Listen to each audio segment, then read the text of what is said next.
ሰላም ጤና ይስጥልን ተመልካቾቻችን ከአንከር ሚዲያ ዝግጅት ክፍል ያክብሮ ሰላምታችንን እናቀርባለን። በወቅታዊ የፋኖ የተጋድሎ እንቅስቃሴዎች እንዲሁም በሌሎች ከፋኖ ጋር በተያያዙ ጉዳዮች ላይ የአማራ ፋኖ ብሔራዊ ንቅናቄ ወታደራዊ ቃል አቀባይ ሻለቃ አበበ ሙላቱን እንግዳ በማድረግ ጋብዣለሁ። ሻለቃ አበበ ሙላቱ በጣም ነው ማመሰግነው። እስቲ ባለፉት 2-3 ቀናት ውስጥ የተደረጉ ወታደራዊ እንቅስቃሴዎች ካሉ።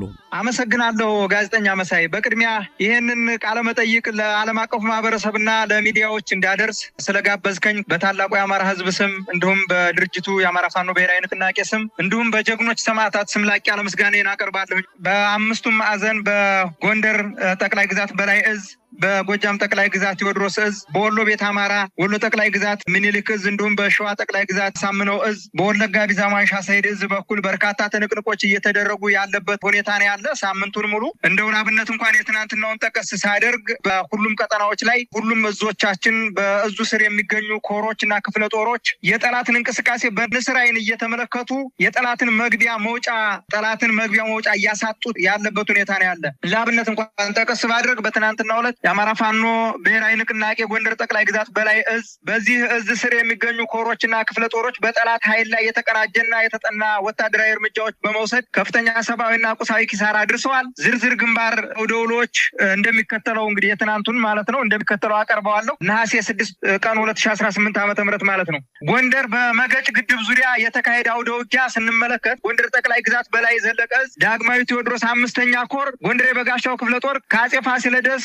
ከጎንደር ከቃኘውና ከቴዎድሮስ ብርጌዶች በተውጣጡ አመራሮችና አባላት በመገጭ ግድብ ዙሪያ ነሐሴ 5 ቀን 2018 ዓ.ም ከቀኑ 11 ሰዓት ጀምሮ በተቀናጀና በተጠና ጥቃት በመገጭ ግድብ ዙሪያ በሰፈረው የጠላት ኃይል ላይ ጥቃት ተፈጽሟል። ጠላት ከአዘዞ ካምፕ በዙ 23 የታገዘ ተጨማሪ እግረኛ ሰራዊት በማስገባት ራሱን ለመከላከል ቢጥርም ከፍተኛ ድንጋጤ ውስጥ ውሏል። በዚህም ምክንያት በጎንደርና በጠዳ ከተሞች ከፍተኛ ወታደራዊ ውጥረት ሰፍኖ ውሏል። በጠላት ላይ የደረሰ ኪሳራ 5 የተደመሰሱ የጠላት ኃይል ከ10 በላይ ቀላል ቁስለኛና ከባድ ቁስለኛ ይገኙበታል። ሁለተኛው በጋና ዮሐንስ ቀበሌ የተፈጸመ የደፈጣ ጥቃት ጎንደር ጠቅላይ ግዛት በላይ ዘለቀ 202ኛ ኮር በጌምድር ክፍለ ጦር አይሸሽም ዮሐንስ ብርጌድ ቃኝ ሻለቃ ከላይ አርማጭሆ ወረዳ ቆላ ሮቢት ከተማ ተነስቶ ወደ ጋና ዮሐንስ ቀበሌ ሲንቀሳቀስ ነሐሴ 6 ቀን 2018 ዓ.ም ትንኮሳ ለማድረግ ሌሊቱን ሙሉ ሲጓዝ ያደረው የጠላት ኃይል እንቅስቃሴውን ቀድሞ በማንበብና በማወቅ በብርጌዱ ቃኝ ሻለቃ አስተባባሪነት በተጠና የደፈጣ ድንገተኛ ጥቃት ከፍተኛ ምት ተሰንዝሮበታል። ጠላት ላይ የደረሰ ኪሳራ 31 አድማ ብተና እና የሚሊሻ አባላት ሙትና ቁስለኛ ሆነዋል። የተማረከ መሳሪያና ትጥቅ 5 ክላሽንኮቭ 2 የቃታ መሳሪያ ተማርኳል ከነተተኳሹ ማለት ነው። 5 የጠላት ስልኮች እንዲሁም ጠላት ሲጠቀምባቸው የነበሩ ስልኮች እና የወገብ ትጥቆች ተማርከዋል። በዚህ ልክ ነው የትናንትና ያለው። ምናልባት የዛሬውን ደግሞ በነገው ዕለት በሚጀም ቀርብ ይሆናል። የግንባር አውደ ውሎችን ጋዜጠኛ መሳይ አመሰግናለሁ። ሻለቃ አበበ እንግዲህ በተለያዩ የአማራ ክልል ቀጠናዎች የአገዛዙ ሰራዊት ያለ ውጊያ የፈረሰ እጅ እየሰጠ እንዳለ እንሰማለን። በተለይ በእናንተ ባላችሁበት ሰሜን ሸዋ በሸዋ ቀጠና እንደዚሁም በአራያ ወሎ ቤት አማራ አካባቢ የአገዛዙ ሰራዊት በከፍተኛ ቁጥር ምድብ ቦታውን ምሽጉን እየተወ ወደ ፋኖ መንደር እየገባ እጅ እየሰጠ ወይም ወደ አገኘው አቅጣጫ እየሸሸ እንዳለ እንሰማለን። ምናልባት በተግባር መሬት ላይ ያለውን መረጃ ማካፈል ይቻል ይሆን? ምክንያቱስ ምንድነው ብላችሁ ትገምታላችሁ? አመሰግናለሁ። በድጋሜ ጋዜጠኛ መሳይ እውነት ለመናገር አገዛዙ የሞት ሽረት ትግል ነፍስ አውጭኝ ካልሆነ በስተቀር ሰራዊቱ ራሱ በራሱ ጊዜ እየከዳው ያለበት ሁኔታ ነው ያለው። እንደ አማራ ፋኖ ብሔራዊ ንቅናቄ ድርጅቱ ከተመሰረተ አንስቶ በጣም በርካታ የአገዛዙ ሰራዊት የአገዛዙን ጭካኔ፣ የአገዛዙን መጥፎ አካሄድ፣ የአገዛዙን በንጹሃን ላይ መጨክን፣ አገዛዙ በንጹሃን ሀብት ንብረት ላይ የሚያደርገውን ውድመት ተከትሎ ሰራዊቱ ይሄ ያገዛዙ አካሄድ መጥፎ አካሄድ እንደሆነና በተለይ ደግሞ አንድን ብሔር ተኮር ያደረገ ጥቃት እየተደረገ እንደሆነ ሲገባቸው ወደ ማህበረሰባቸው እየተቀላቀሉ ወደ ቤተሰቦቻቸው እየተመለሱ እንዲሁም ደግሞ ትግል የሚፈልጉት የአማራ ፋኖ ብሔራዊ ንቅናቄን በየእዞቹ ስር እየተቀላቀሉ ትጥቁንም ወደ አማራ ፋኖ ብሔራዊ ንቅናቄ ገቢ እያደረጉ ማህበረሰባቸውን እየተቀላቀሉ ያለበት ሁኔታ ነው ያለ። ይህም እየሆነ ያለው በአማራ ፋኖ ብሔራዊ ንቅናቄ ጎንደር ጠቅላይ ግዛት በላይ እዝ በኩል እንደዚሁ በበርካታ ቦታዎች ላይ በርካታ ኮሮች ይንቀሳቀሳሉ። እነዛ ኮሮች በሚንቀሳቀሱበት አካባቢ ላይ ያገዛዙ ጥምር ጦር የሚለው ሚኒሻ፣ አድማ ብተና፣ ሰላም አስከባሪ የሚለው እንዲሁም ከየሌላ ቦታ ተጠረቃቅሞ የመጣ የመከላከያ ሰራዊት ቁመና ባይኖረውም እንደው መከላከያ ሰራዊት እንበለው እንጂ መከላከያ ሰራዊት ጭምር እየፈረሰ ማህበረሰቡን እየተቀላቀለ ወደ ቤተሰቡም እየተመለሰ ያለበት ሁኔታ ነው ያለ። እንዲሁም በጎጃም ጠቅላይ ግዛት ቴዎድሮስ እዝ በኩል እዙ ተቆጣጥሮ በሚያስተዳድራቸው ቀጠናዎች አካባቢ ላይ የሚንቀሳቀሱ ኮሮችና ክፍለ ጦሮች፣ ሻለቃዎች በየወረዳውና በየዞኑ ተሸጉጦ ያለው ያገዛዙ ጥምር ጦር የሚለው ኃይል ሙሉ በሙሉ እየፈረሰ ወደ ማህበረሰቡ እየተቀላቀለ እንዲሁም የአማራ ፋኖ ብሔራዊ ንቅናቄ ትግል ትክክለኛ ትግል በወቅቱ የተገኘ ወቅቱን የዋጀ ትግል እየታገለ ያለ ድርጅት እንደሆነ አውቀው ተገንዝበውት ወደ አማራ ፋኖ ብሔራዊ ንቅናቄ እየተቀላቀሉ ያለበት ሁኔታ ነው ያለ። ይህንንም እየተቀላቀሉ ያሉት የአገዛዙ ካቢኔም ጭምር ናቸው። ከሚኒሻው ጋር ከአድማ ብተናው ጋር ከሰላም አስከባሪውና ከመከላከያ ሰራዊቱ ጋር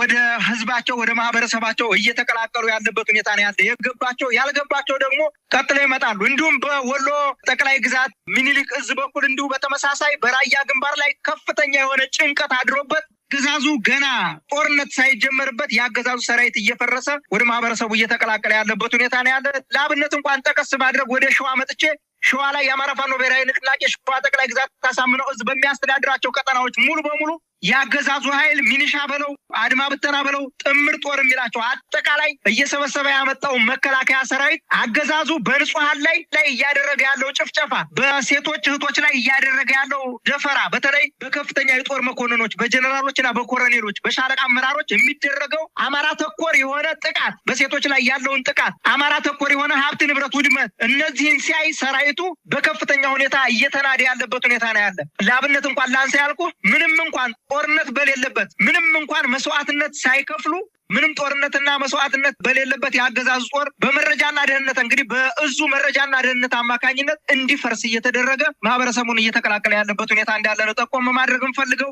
ይሄንን እንግዲህ ከተቀላቀሉት ወይም እንዲቀላቀሉ ከተደረጉት የአገዛዙ ጥምር ጦር ኃይሎች በዝርዝር ብጠቅስ አንደኛ ሀብታሙ ብርሃኑ የተባለ የሻለቃ መሪ አጃቢ ነው። ሁለተኛ በለጠ አዳነ የድሽቃ ተኳሽ ነው። የአገዛዙ የመከላከያ ሰራዊት ድሽቃ ተኳሽ ነው። 2 ጥርጥር ክላሽ 230 ተተኳሽ 2 ቦምብ ኤፍ1 ማለት ነው 2 ትጥቅ የወገብ የደረት ትጥቅ ይዘው ወደ አማራ ፋኖ ብሔራዊ ንቅናቄ ተቀላቅለዋል። ሌላው ከ112ኛ አየር ወለድ ክፍለ ጦር ወደ አጼ ምኒልክ ክፍለ ጦር ምክትል 10 አለቃ ስመኝ ሙላቱ መሰናክል አስወጋጅ ነው በአገዛዙ መከላከያ ሰራዊት ውስጥ የሚንቀሳቀሰው። ሌላው ምክትል 10 አለቃ ኤልያስ ዳምጤ የተባለ እንደዚሁ 2 ሆነው 2 ጥርጥር ክላሽ 2 የደረት ትጥቅ 2 ኤፍ1 ቦምብ 180 ተተኳሽ ይዘው የአማራ ፋኖ ብሔራዊ ንቅናቄ ሸዋ ጠቅላይ ግዛት አሳምነው እዝ አጼ አምደ ጽዮን ኮር አጼ ምኒልክ ክፍለ ጦርን ተቀላቅሏል።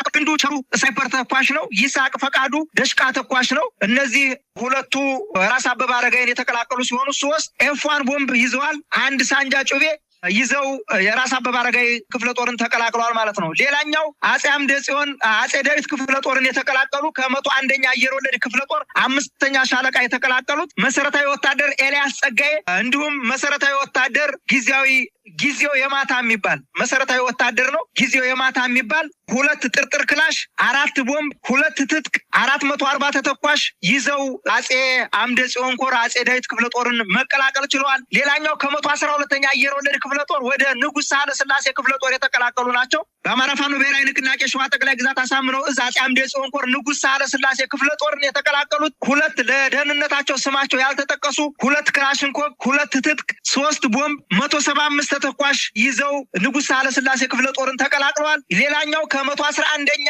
ኮማንዶ ክፍለ ጦር ወደ ኃይለ ማርያም ማሞ ክፍለ ጦር የተቀላቀሉ ናቸው። ከሰምኮር ኃይለ ማርያም ማሞ ክፍለ ጦር ተቀላቀሉ ናቸው። ጠቅላላ 10 የሰራዊት አባል 8 ትጥቅ 14 ቦምብ 1025 ተተኳሽ 8 ክላሽንኮቭ የአማራ ፋኖ ብሔራዊ ንቅናቄ ሸዋ ጠቅላይ ግዛት አሳምነው እዝን የተቀላቀለ የአገዛዙ ሰራዊት ነው። በዚህ ሰሞን ብቻ ምናልባት ለአብነት የአማራ ፋኖ ብሔራዊ ንቅናቄ ሸዋ ጠቅላይ ግዛት አሳምነው እዝ የሚንቀሳቀስበት ቀጠና ላይ ያለውን ለአብነት አነሳሁት እንጂ በመጀመሪያ በመግቢያ እንደጠቀስኩት በጎንደር ጠቅላይ ግዛት በላይ እዝ፣ በጎጃም ጠቅላይ ግዛት ቴዎድሮስ እዝ እንዲሁም በወሎ ጠቅላይ ግዛት ሚኒሊክ እዝ እንዲሁም በቢዛሞ ወለጋ ቢዛሞ አንሻ ሰይድ እዝ በሚንቀሳቀሱበት ቦታ ላይ ያገዛዙ ጥምር ጦር ሙሉ በሙሉ እየከዳ ያገዛዙን ኢሰብአዊ ድርጊት እየተቃወመ ወደ ማህበረሰቡ እየተቀላቀለ ያለበት ሁኔታ እንዳለ መጠቆም እችላለሁ። ይህም የሆነበት ትልቁ ምክንያት በተለይ የአማራ ፋኖ ብሔራዊ ንቅናቄ ከድርጅት ምስረታው አንስቶ በከፍተኛ ሁኔታ በማደራጀትና ከፍተኛ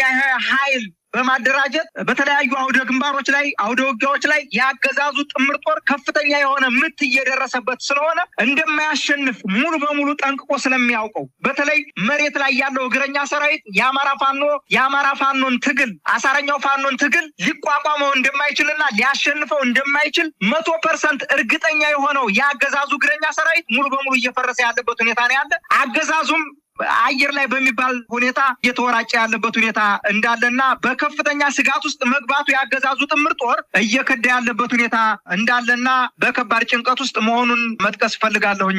ጋዜጠኛ መሳይ እንግዲህ ሻለቃ አበበ ሙላቱ ስርዓቱ በወታደራዊ በኩል ብቻ አይደለም እየፈረሰ የሚታየው። መረጃዎች እንደሚያሳዩት ፖለቲካዊ አመራሩም ግራ በተጋባ ሁኔታ ውስጥ ነው ያለው። ህወሓትና ፋኖ ተያይዘው እየመጡ ነው በሚል ስጋት እናንተ ባላችሁበትም ቀጠና በወሎም በሌሎችም የአማራ አካባቢዎች ፖለቲካዊ አመራሩ ወደ አንድ ቦታ እየተሰባሰበ ነው። ገፍቶ የመጣ ኃይል አለ፣ እሱን ተቋቁመን አንዘልቅም በሚል እየተነጋገሩበት ነው ያለው።